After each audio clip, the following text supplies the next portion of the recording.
So allow me to start the meeting, Your Excellency. So good afternoon, Excellency Ms.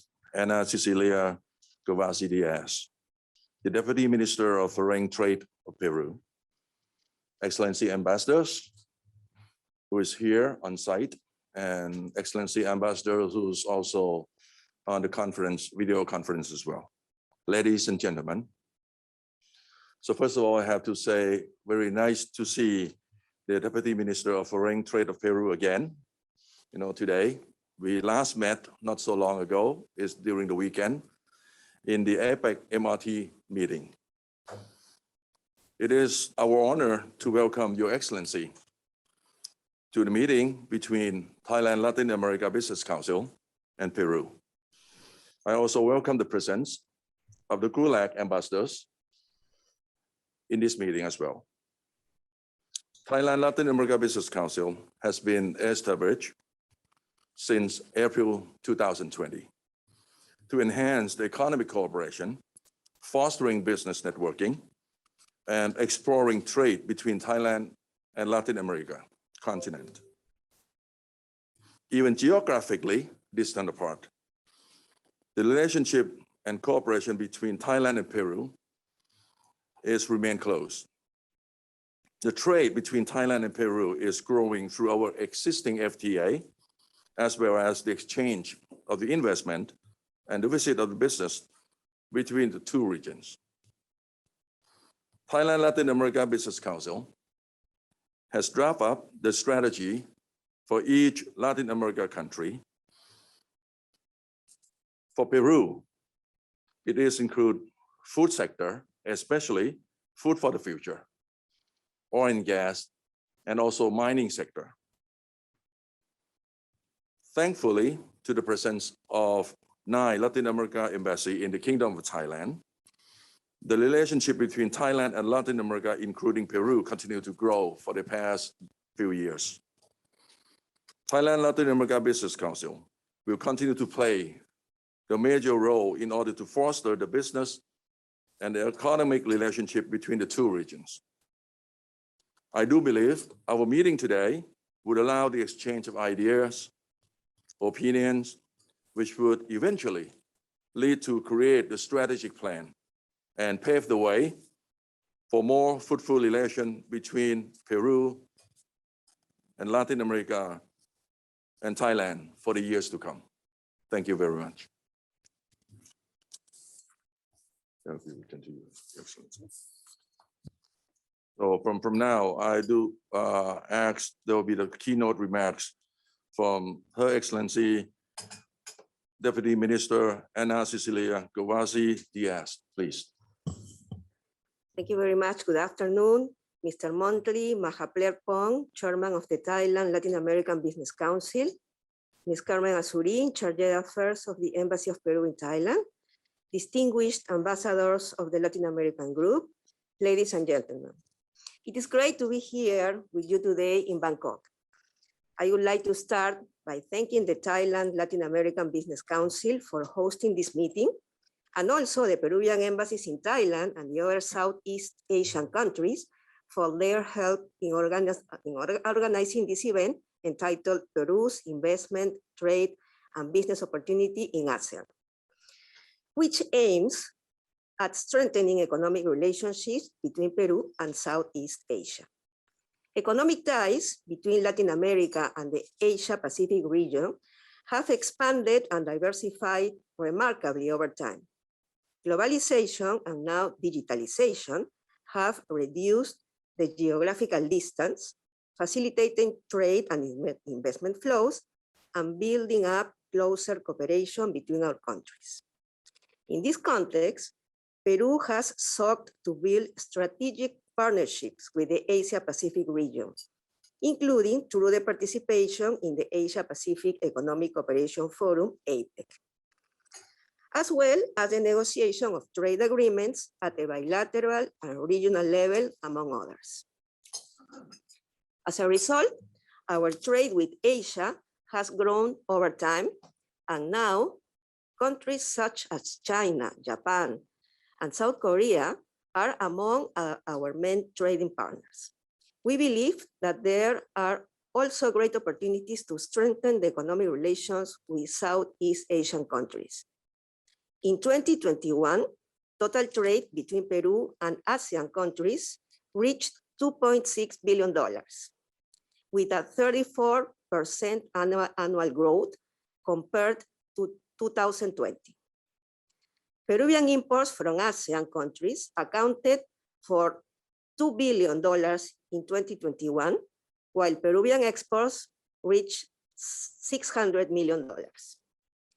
In that regard, I am pleased to inform you that 2 days ago, within the framework of the meeting of ministers responsible for trade of APEC, Peru and Thailand modernized their trade agreement by signing the fourth additional protocol to the protocol between the Republic of Peru and the Kingdom of Thailand to accelerate the liberalization of trade in goods and trade facilitation.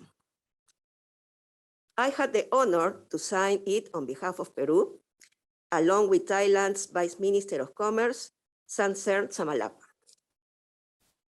The original protocol has contributed to making Asia a key destination region for Peruvian exports, reconfirming the position of our country in the Asian market.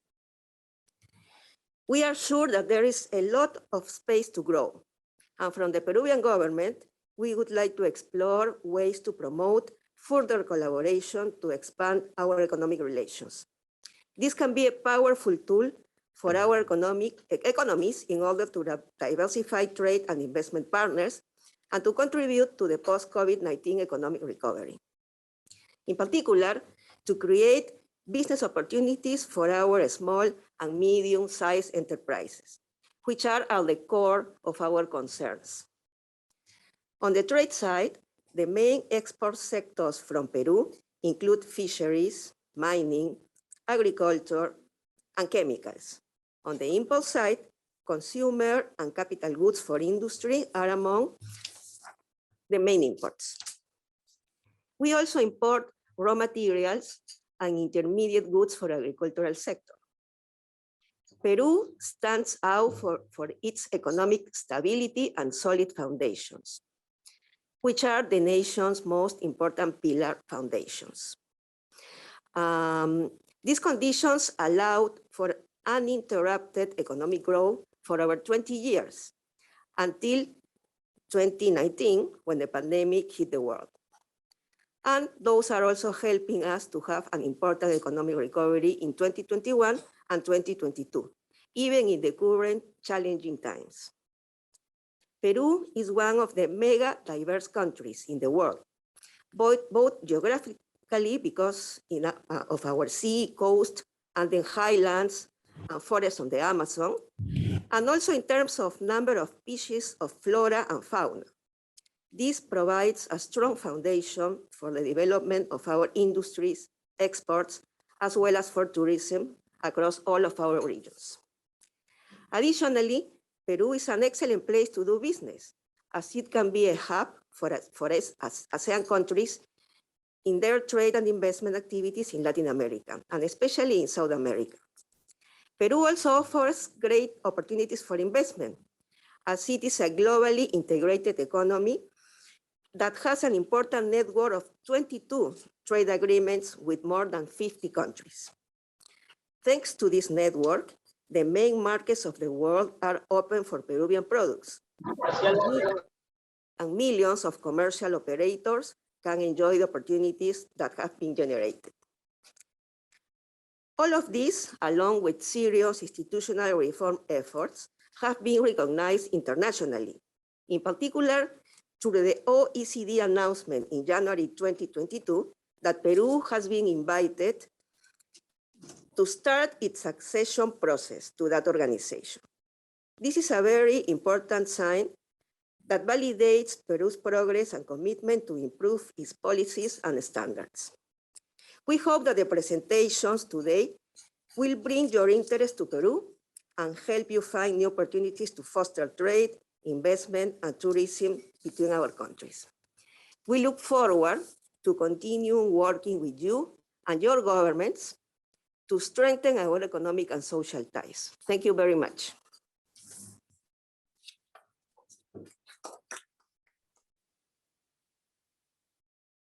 Thank you, Your Excellency. So next, there will be some presentation from EY, I believe. Please. Hello, everybody. I'm very happy to be here today. I'm going to be talking about Peru's business environment and investment conditions. My name is Enrique Oliveros. I am the strategy and transactions lead partner for EY Peru. And I will be reviewing for you some demographic and some macro figures. Later, my partner, Edwin, is going to be talking about the investment environment in Peru. I would like to start telling you that Peru is the third largest country in South America. Also mention that we have a strategic location. We are in the middle of South America, right next to the Pacific Ocean. So we consider that this strategic location makes us the natural gateway to Asia. Our capital is Lima. The main languages are Spanish, Quechua, and Aymara, and our monetary unit is El Sol. Our current president is Pedro Castillo. He was elected last year. So we're going to have new elections until 2026. We have 33 million people here in Peru. Most of them live in the urban area. And we are the second largest producer of copper and zinc in the world. We have a diversified economy with much potential in minerals and agriculture.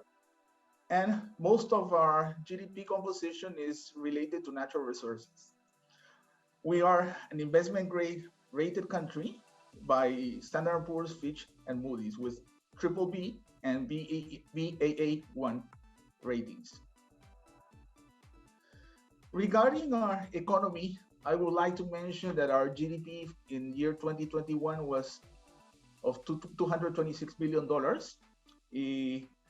Our GDP per capita, when you look at it as GDP per capita measured in terms of purchasing power, is almost of $14,000 per person. Our debt as a percentage of GDP is of 36%.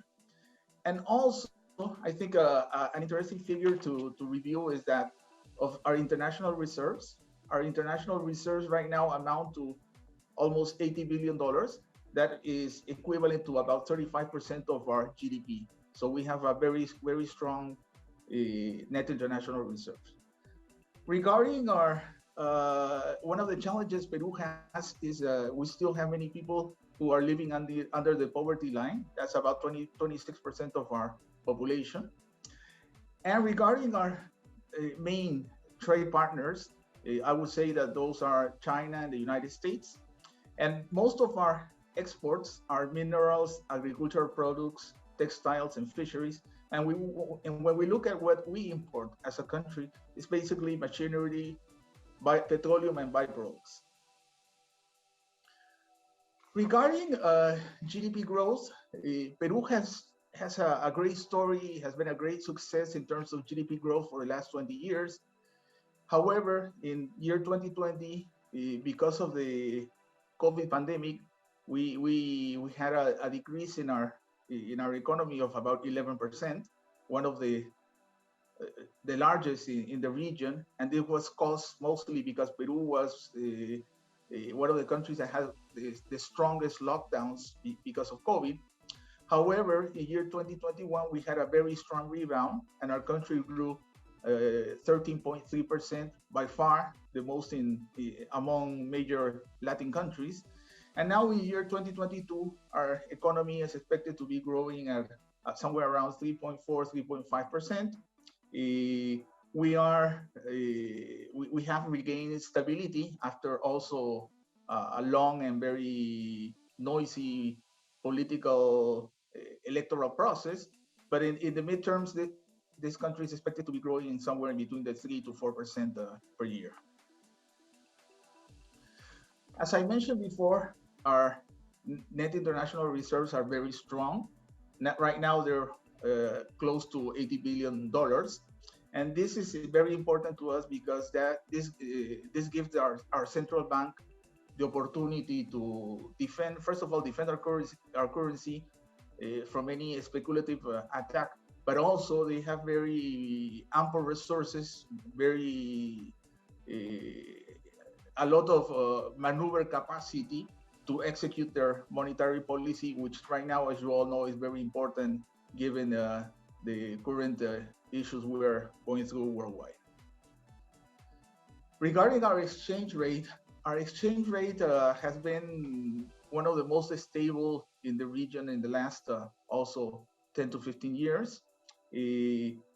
However, because of COVID and also because of our latest electoral process, our currency has gone through quite a bit of volatility. Right now, our exchange rate is near 3.8 soles per dollar, and that is the new. It has found stability now in that space. When we look at inflation, we also can see that inflation in our country has been among the lowest in the region in the last few years. And regarding its current outlook, in spite of most of this inflation being imported, as you all know, because of what's going on outside of Peru, especially regarding the increase in commodity prices because of the war, partially because of the war in Ukraine. Our central bank has been doing a great job in containing this inflation. We expect inflation in 2020 to still be outside of their target range, which is to be somewhere between 2 to 3%. It's going to be probably a little bit higher than 3.6 that is mentioned there, but it should be returning to the targeted inflation rate in 2023. Regarding gross debt, our country is with Chile. These are the countries that has the lowest indebtedness rate in the region, and this is reflected in our credit rating, which is once again is investment grade. And this is good because once again, our country being very orthodox in its macroeconomic policies has ample room for, in case of any necessity, to be and can easily access international financial markets as needed. To wrap it up, I would like to mention some trends we are seeing in the industry that might be useful to you when considering investing in Peru. First of all, probably many of you know that Peru is by tradition a mining country. And in spite of some noise and some difficulties that mining companies have found in the last few months because of some social unrest in the sector, mining still remains in the central of our the government's economic policy, and it is key. It is critical for growth in the midterm. So mining remains as a very important and attractive sector. The second sector that we should take a look at is infrastructure. Peru, as many emerging countries, has a huge infrastructure gap. So there are huge needs to invest in infrastructure. We've been doing a lot of PPPs and also doing some government-to-government infrastructure works. So there's a good possibility there to invest in almost anything, from toll roads to airports to sanitation projects and schools. So that's a sector that's also very, very interesting. Thirdly, I would like to mention that as a consequence of the COVID pandemic, well, digital transformation among Peruvian companies accelerated tremendously. So there's also a huge opportunity there to invest in digital solutions and all the infrastructure related also to digital solutions. So that's a sector that's going to also be developing very quickly and very importantly. Regarding consumer patterns, what I would mention there is that as a consequence of the COVID pandemic, the Peruvian consumer has become much more cost conscious. So there's also an opportunity there for companies who would like to challenge traditional brands and offer good products at a cheaper price. That's a trend that we saw during COVID, but we believe it's going to persist in the near future.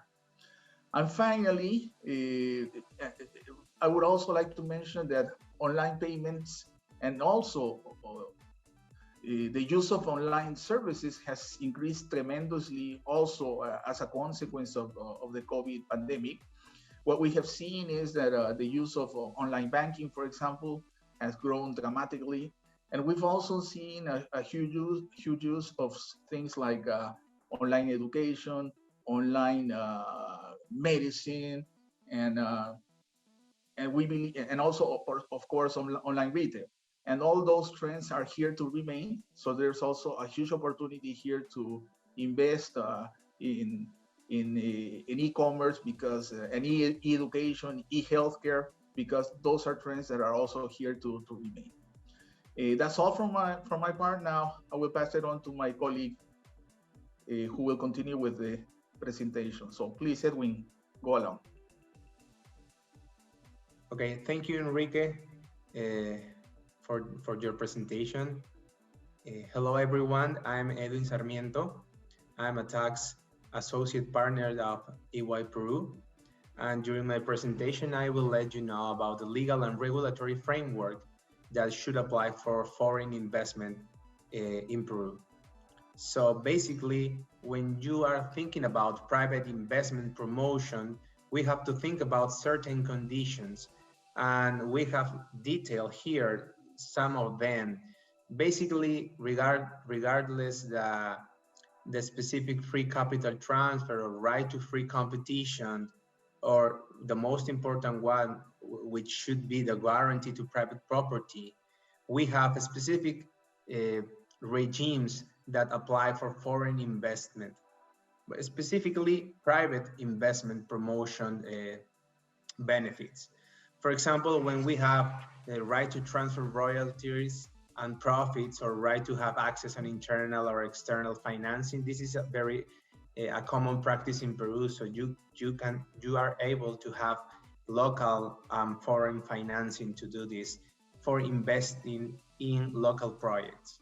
Okay, the most important thing that all investors should know before investing in Peru is that they are going to receive an equal treatment without any discriminatory situation that you may have locally. So the treatment that a foreign investor should have will be the same as a local one. So after the conditions for private investment promotion, what we need to know is that currently the Peruvian government has signed double taxation agreements. So for example, if we go to the double taxation agreements, we know that we have, even though we have a limited network of tax treaties, we should have to know that they are going to be used for trying to reduce rates when, as it says in the presentation, the reduced rate with someone passive income is taxed under the source criteria. For example, dividends, interest, royalties, among others. So we have to look before the investment is done from which jurisdiction it's a better or more accurate to perform that investment locally.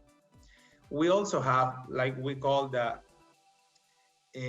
United Nations model, and it's a multilateral treaty, for example, with Colombia and Ecuador, and this is like kind of difference of the other ones. But all the passive income is only taxed on the country of source. For example, if we are going to sell shares and the entity whose shares are being sold is located in Peru and the seller is a Colombian shareholder, for example, that the gain is only taxed in Peru and not in Colombia, for example. At the end, what such treaties, the multilateral treaties or the double taxation treaties, are able or allowed investors to have a better position when they are going to measure their investments and any kind of profit that they are expecting to have in a specific investment locally. Basically, in Peru, we have a very straightforward tax regime. As you may see, we have a corporate income tax rate of 29.5% plus a dividend withholding of 5%. This is one specific point that I want to focus on, because the dividend withholding is the lowest rate in the region. So when you are going to develop business in Peru and you are going to cash out the profit, you will only apply the 5%. So that would be fine whether you are going to have a profitable investment here. Regarding the VAT, we have a very source rule, so which means that any service or sales of goods developed within the Peruvian territory are going to be taxed at considered. So that's very important, because we have another like additional assets and additional, for example, additional taxes too, which should be considered, but they are not going to have a material impact when you are thinking about investments locally. But you can see like with what we call the TTNA and the FTT, which has lower rates, but should be considered also when modeling a potential investment locally. As I told you before, the dividends are going to be taxed by applying a 5% rate when the profit is agreed to be distributed abroad. Otherwise, even though it is not stated in this presentation, dividends distributed within the Peruvian territory among Peruvian entities are not taxed locally. So that is a good option when you're going to have several business lines. So you can regroup them in just below one holding, so you can pass the dividends locally through the operating entity to the holding entity without any tax impact, and then you can have additional investment in the other operating entities through cash contributions or capital contributions or something like that. Regarding the interest, we have a 4.99 interest when a loan comes from a foreign bank. And this is only if we comply with certain rules.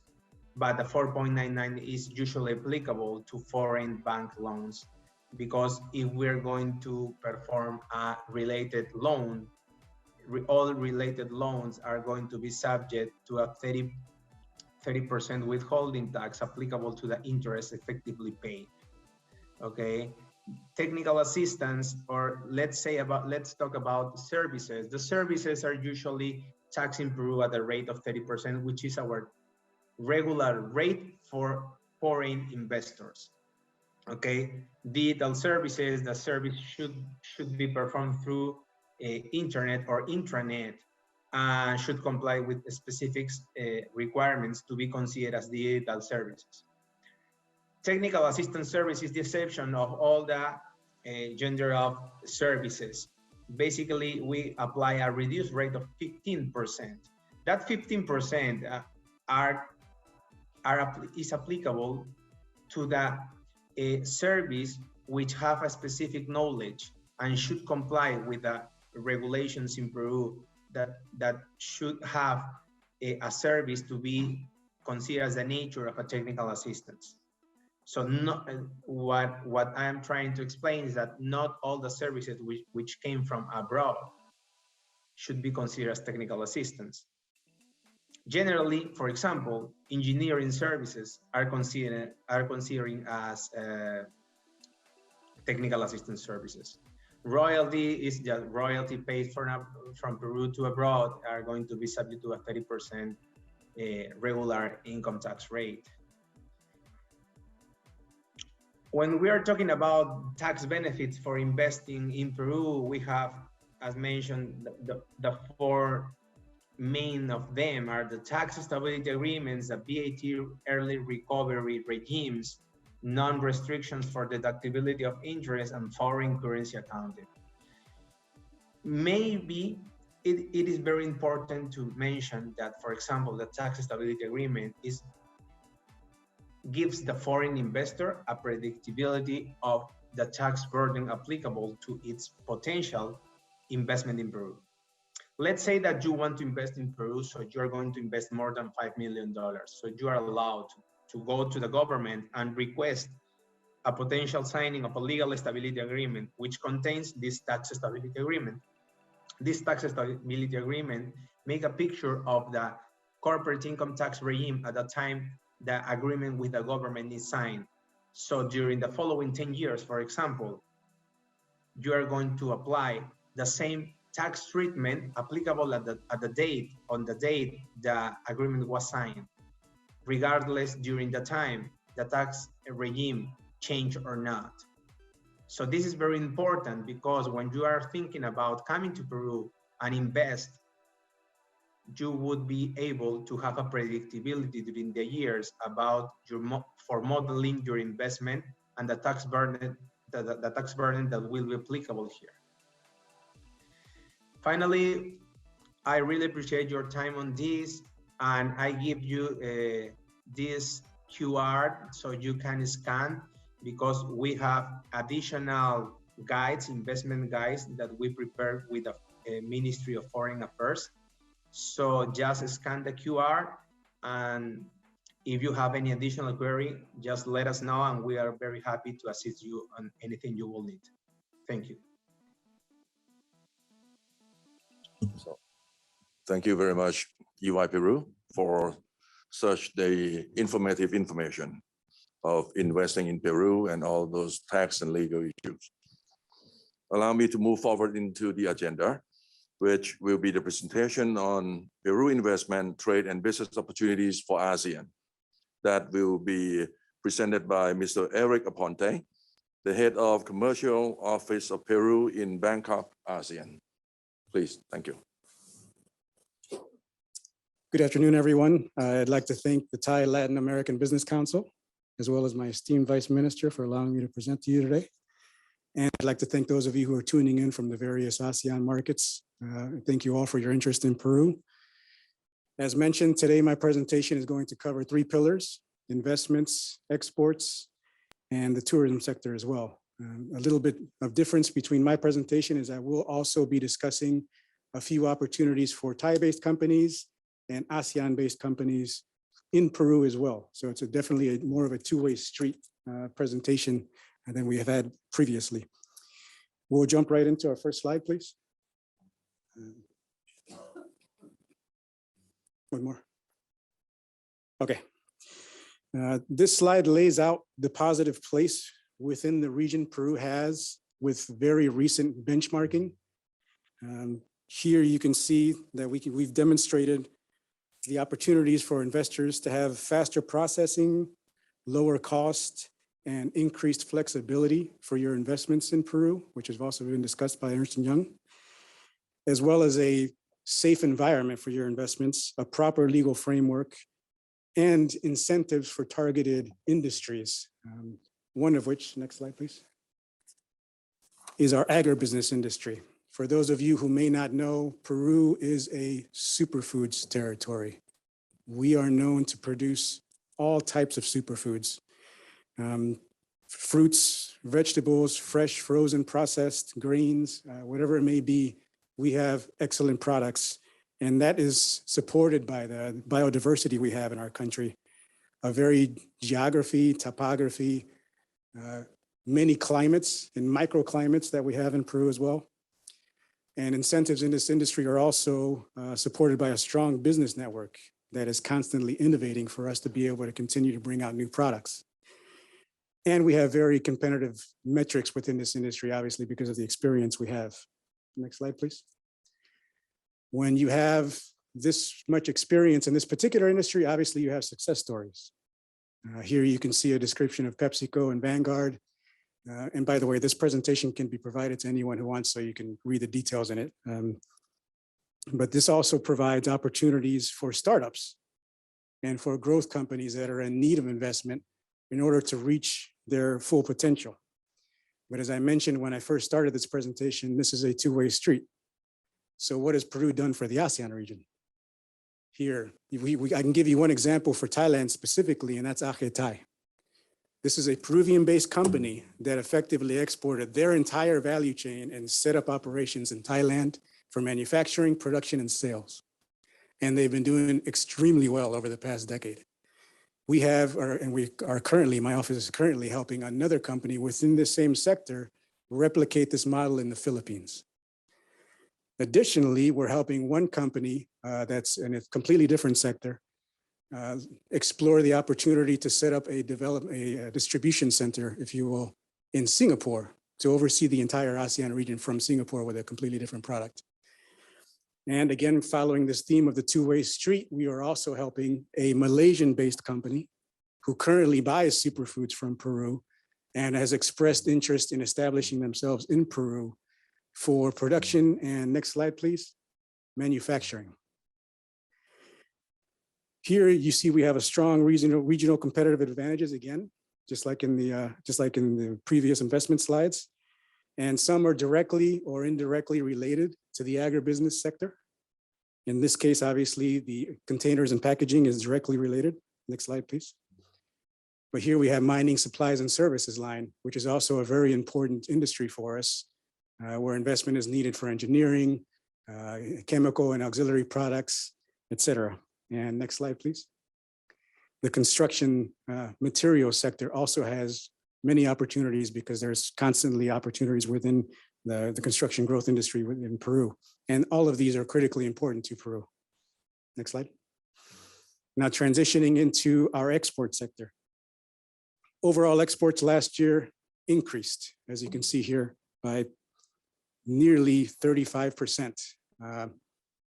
When you put that into perspective, last year was a year full of trials and tribulations, all kinds of problems logistically, problems with sales as well, and yet Peru still increased their exports 35%. And on top of that, and possibly more interesting, is the number of companies exporting also increased. And so did the number of products that we export. This is proof of a resilience within our market that is a bit unusual for those within the region as well. Next slide, please. When you drill down into the non-mining and energy, which is primarily agro, you get a very similar picture, nearly 31% growth. Also an important growth in the number of companies exporting and in the number of products that we're exporting all over the world. Why do we have this resilience and this positive experience? Next slide, please. As my esteemed Vice Minister mentioned, trade agreements. Currently, we have 22 of them. Some of the most recent is one my Vice Minister recently signed. It was the 4th protocol here with Thailand, but also Singapore recently joined the Pacific Alliance. These are incredibly important as it represents nearly 70% of all of our exports. That's almost $51 billion. And with an ever-growing small and medium enterprise group. Next slide, please. This resilience, this ability that we have obviously leads to opportunities in ASEAN. And when you look at our trade balances with ASEAN, again, we have a very positive story to tell you. 34% growth last year with the ASEAN region. And what you can see in this slide, and it may not be clear because of the colors, ASEAN actually benefits more from trade with Peru than Peru does. So this is obviously something that's very important, but ultimately we do think that little by little, this balance is going to begin to even out. Next slide, please. Because here you have the ASEAN trade by individual market within the ASEAN region, which I'll let you guys read this in the detail if you request it. Next slide, please. So this ability to even out, if you will, the trade that I was mentioning before is primarily because of the potential, the unrealized potential, if you will, that we have within the agribusiness and fisheries industry. This is really something, those are our strengths at the moment. And we're really just beginning to expand into the ASEAN region. It's something that my office now is tasked with since we have less than a year that we've opened here and we oversee the ASEAN region. Next slide, please. And ultimately, I think the traditional sector will go back to pre-pandemic levels, if you will. Next slide. So this resilience, this unrealized potential, if you will, that we have with the ASEAN region, why do we see it? Well, there's metrics for it specifically. But if you look at this slide, this tells you almost everything you need to know. We are a top 3 exporter to the entire world in almost 20 products. And when you expand it out to the top 10 exporters in the world, it's almost 40 products that we are a leading exporter to the world. A majority of these are, again, superfoods. So this has provided us a lot of opportunity to grow primarily in Europe, in North America, and now we have our eyes set on the ASEAN and Asia region. Next slide, please. So what makes this resilience, what makes our agribusiness industry so strong and so resilient, so powerful? These are the factors. These are the factors that contribute to our industry as a whole. Obviously, the biodiversity, which I mentioned starting at the beginning of the presentation, is incredibly important. But one thing I would like to concentrate on here that you see in the slide is the bottom right-hand corner, the sectoral brands, particularly the Superfoods Peru and Pisco Spirit of Peru brands. Those brands we've launched quite some time ago, but again, they've primarily been in North America and in Europe. In ASEAN, we are just beginning to introduce these brands. For example, Pisco Spirit of Peru, my office together with the embassies and the separate consulates of the ASEAN region have done an event called Pisco Nights. It's primarily been in Singapore and in Hong Kong because they're cocktail capitals within the Asian region, but we've also done it here in Bangkok, and we're planning on replicating it by partnering with the list of bars that fall within Asia's top 50 bars, and we asked them to create a specific cocktail using Pisco, and they sell it for us, basically. That's for the Pisco Spirit of Peru. On the Superfoods Peru brand, please, next slide, please. It's a much more robust story, if you will. In the case of ASEAN, we've done Superfoods Peru promotions in Vietnam with Aeon supermarkets. We've done Superfoods Peru promotions in Singapore on e-commerce platforms like Redmart and directly with retailers there in Singapore. We're currently negotiating, if you will, to do an in-supermarket promotion in Singapore. The same holds true for Malaysia, where we're looking at a potential to do supermarket promotions there. And in the future, we're hoping to find out what opportunities we have, whether they be e-commerce or in supermarket promotions for the Indonesian market. Next slide, please. Why do I mention this before I get into the fishery slide?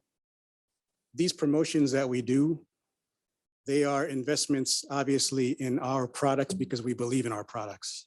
We know they have strong markets. We know they have strong demand.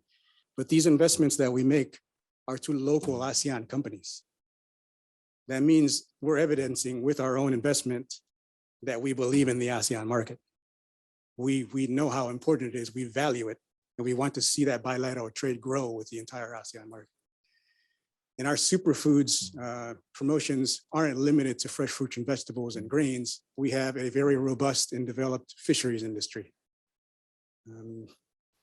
which obviously has a long traditional culture that is actually something, a sight to behold if you ever visit Peru.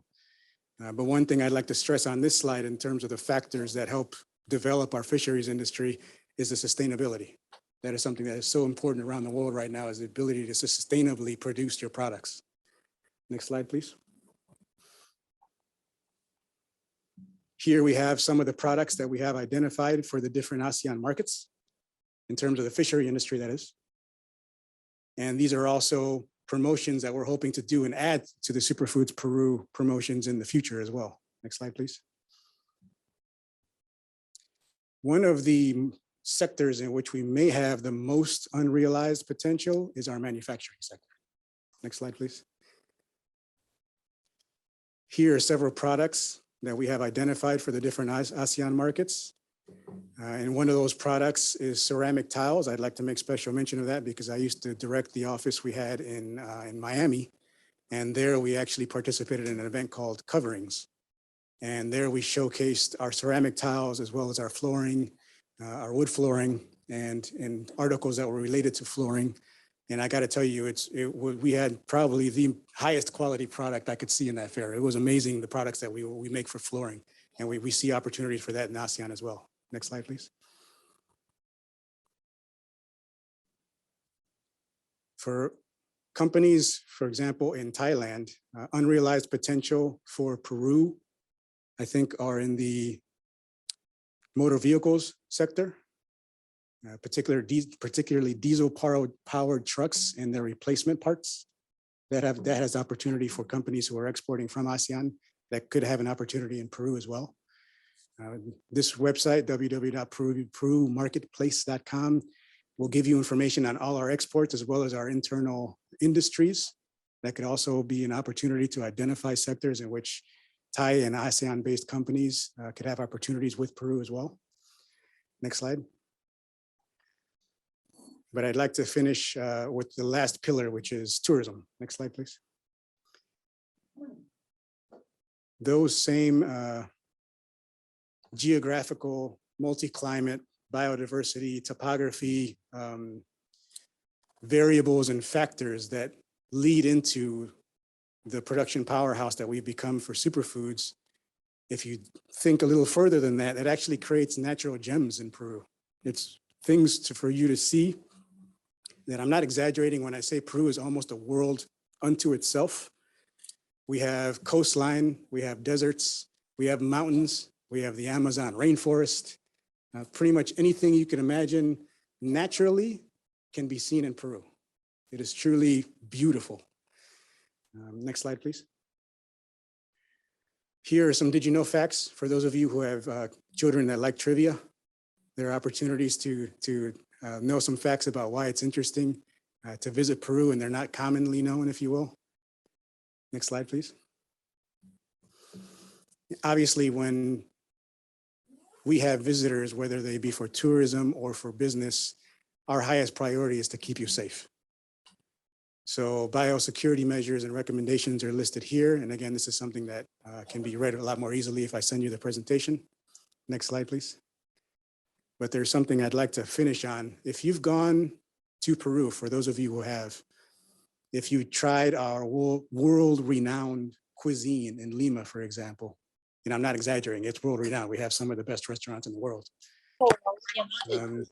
If you've gone to Machu Picchu and you've seen our wonder of the world, you've laid eyes upon it, you still cannot say you've experienced Peru. There is so much more to see, so much more to do, so much more to taste, so much more to experience. For all of our ASEAN markets, we welcome you with open arms. Whether you come for tourism or you come for business, please visit Peru as well. Thank you.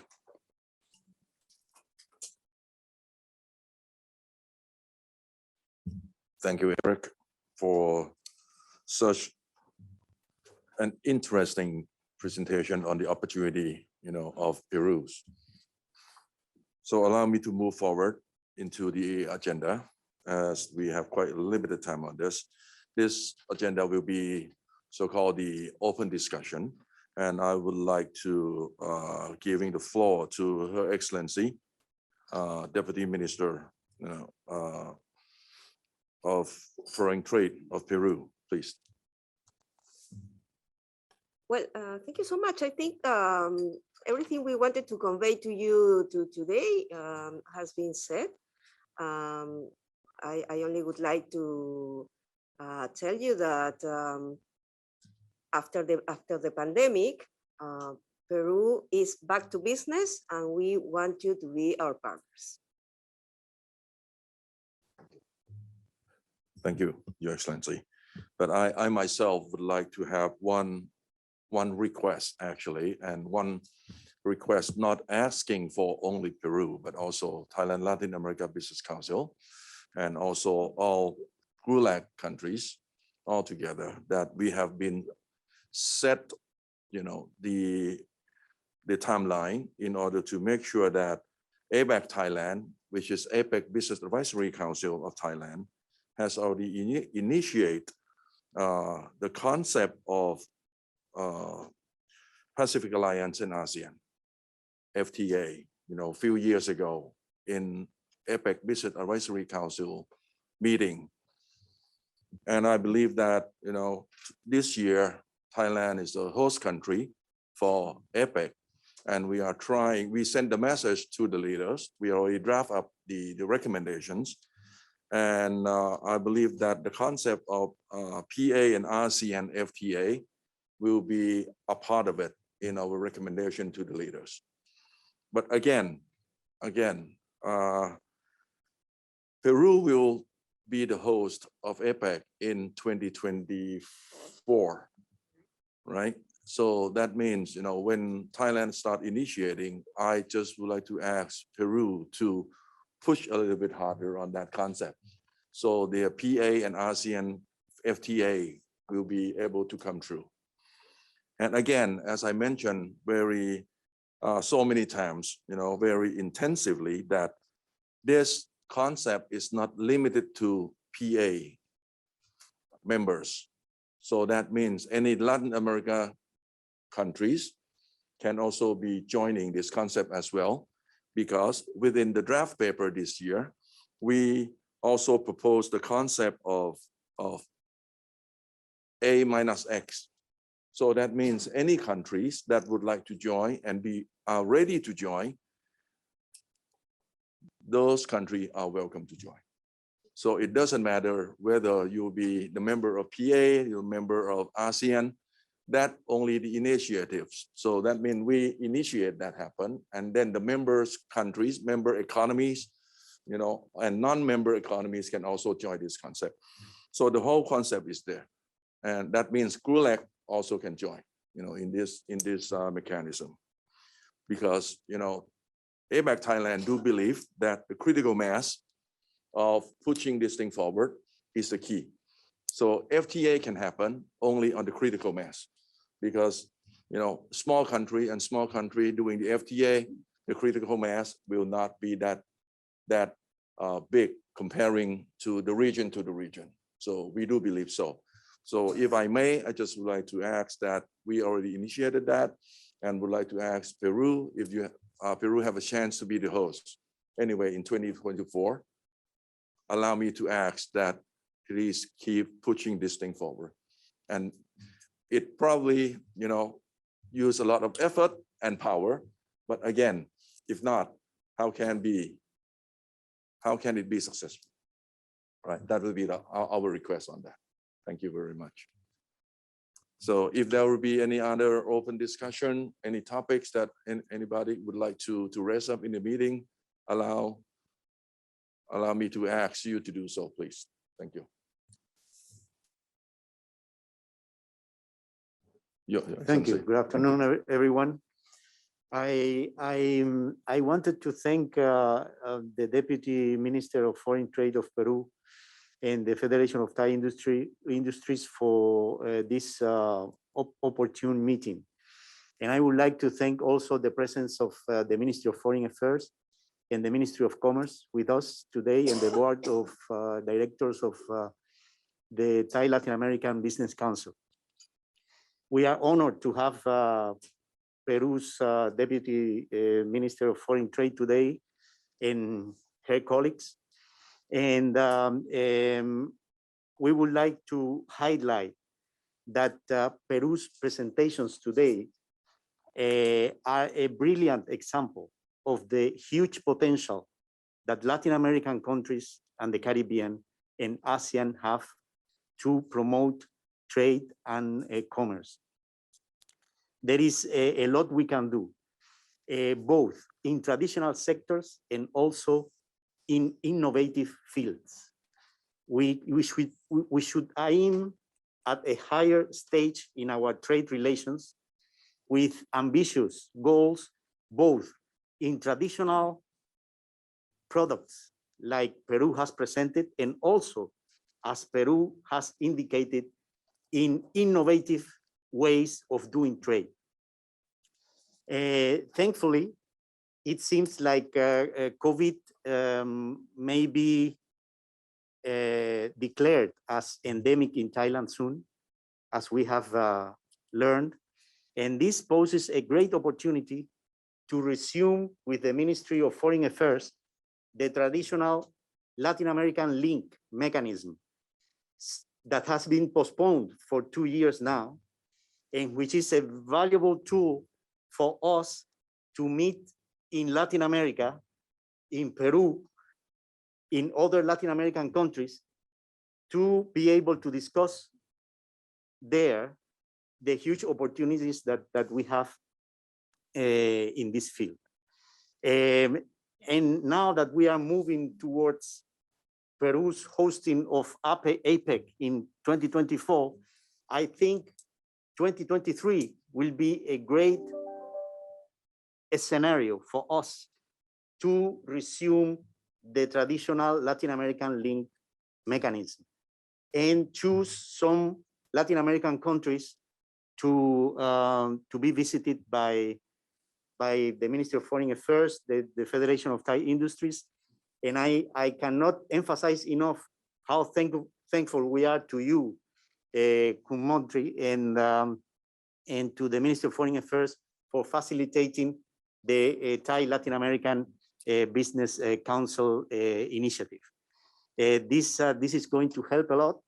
We have 9 Latin American countries in Thailand based with embassies here, and we are all looking forward to a busy 2023 tour by Thai authorities to our countries to identify initiatives towards improving trade among our nations. I would like to say that some of the GRULAC ambassadors were not able to attend today, but they are participating online, and we would like also to thank the participants that have tuned into this event, and thank once again Peru for the brilliant presentations that we have heard. Thank you. Thank you, Your Excellency, Ambassador of Cuba to Thailand. Thank you very much, Hector. And anybody will have that further discussion that we can discuss? Because if not, I just would like to move forward to the next agenda. That will be the end of this meeting. Allow me to invite Minister Carmen Azurin, Chartered Affair of the Embassy of Peru in Thailand, to do the closing remark. Thank you, please. Thank you, Ms. Montri. On behalf of the Embassy of Peru in Thailand, I would like to express my sincere appreciation to you and to all the council members attending, including our esteemed ambassadors and colleagues from the Latin American embassies. Your kind and decisive support has made possible to organize this event, and our special gratitude to Ambassador Ana Cecilia Gervasi, Deputy Minister of Foreign Trade of Peru, for staying in Bangkok after extremely intense APEC and bilateral meetings to be able to meet in person with the members of the Thailand Latin American Council and to convey the strong interest of Peru in deepening and diversifying trade links and investment with Thailand and Southeast Asian countries that have been linked through the fantastic facilities that FTI provided us today. I would like to acknowledge also our speakers, especially Mr. Aponte, who is here, the head of our commercial office of Peru, who is here to help you strengthen links of trade and investment with Peru. And of course, thank you all of you for attending this event and the teams of the Business Council and the Embassy of Peru that made possible to organize and transmit it to Peruvian embassies and interesting business communities in Southeast Asia. We are aware that the business sector in this region has an open-minded approach to further explore and engage with their Latin American counterparts and a willingness to receive relevant information to bring new perspective to their trade and investment strategies and priorities. We trust that this event will help increase your awareness about Peru's untapped opportunities, and as the same as our colleagues from Latin America, we look forward to seizing them alongside all of you. Thank you so much.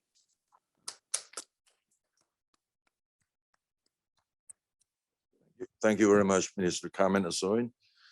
Before we end this fruitful discussion meeting, allow me to do the presentation on the token of appreciation to the Deputy Minister of Foreign Trade of Peru. Please, thank you.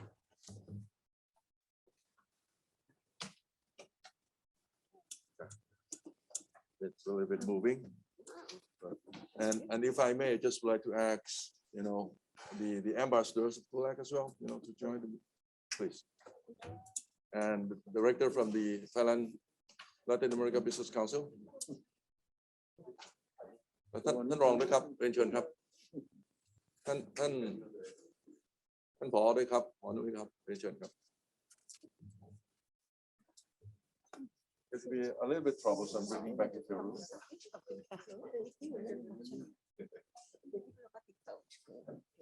Take care of that. The embassy will send it to me by the diplomatic pouch. Yes, please.